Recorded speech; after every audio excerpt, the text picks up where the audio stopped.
ছাত্র জনতার গণঅভ্যুত্থানে 2024 সালের 5 আগস্ট ক্ষমতাচ্যুত হন বাংলাদেশের সাবেক প্রধানমন্ত্রী শেখ হাসিনা। তবে 5 আগস্ট নয়, ক্ষমতাচ্যুতের সিদ্ধান্ত নেওয়া হয় এর আগের রাতে সেনানিবাসে ঊর্ধ্বতন সেনা কর্মকর্তাদের টেলিকনফারেন্সের সময়।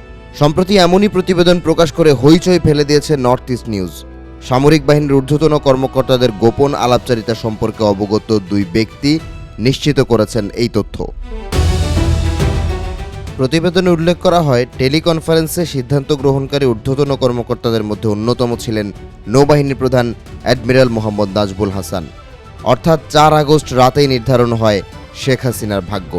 যদিও তৎকালীন প্রধানমন্ত্রীকে দেয়া হয় পরিস্থিতি নিয়ন্ত্রণে থাকার মিথ্যা আশ্বাস, তবে টেলিকনফারেন্সে আর কারা ছিলেন সে বিষয়ে কোনো তথ্য দেওয়া হয়নি। 5 আগস্ট পরবর্তী সামরিক বাহিনীতে অস্থিরতার বিবরণও উঠে এসেছে প্রতিবেদনে। ধারণা করা হচ্ছিল নৌবাহিনীর পরবর্তী কাণ্ডারি হতে যাচ্ছেন রিয়ার অ্যাডমিরাল মোহাম্মদ সোহাইল।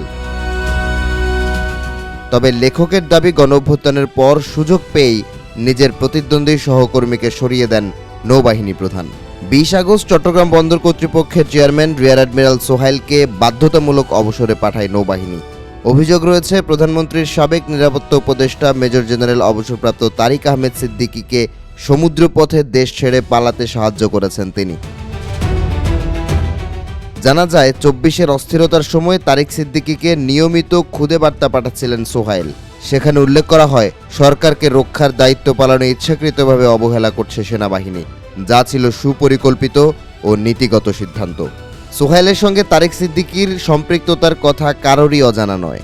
অভিযোগ রয়েছে, র্যাব যখন গুম ও খুনের মতো বিচার বহির্ভূত অপরাধে জড়িত ছিল, সে সময় সংস্থাটির মিডিয়া উইংয়ের প্রধান হিসেবে সত্যতার ধামাচাপা দেওয়ার কাজটি করেছিলেন রিয়ার অ্যাডমিরাল সোহাইল। তবে এই সংকটও ঠেকানো যেত যদি নিজের পায়ে কুড়াল না মারতেন শেখ হাসিনা। 2004 সাল থেকে হাসিনার ব্যক্তিগত নিরাপত্তার দায়িত্বে ছিলেন বিশ্বস্ত দুই কর্মকর্তা, মেজর অবসরপ্রাপ্ত শোয়েব এবং মেজর অবসরপ্রাপ্ত মামুন। তবে 2021 সালে হঠাৎ করেই এই দুই কর্মকর্তাকে সরিয়ে দেওয়া হয়। তাদের অপসারণের পরেই দুর্বল হয়ে পড়ে প্রধানমন্ত্রীর ব্যক্তিগত নিরাপত্তা ব্যবস্থা, আর সংকটের মাত্রা বুঝতে ব্যর্থ হন শেখ হাসিনা।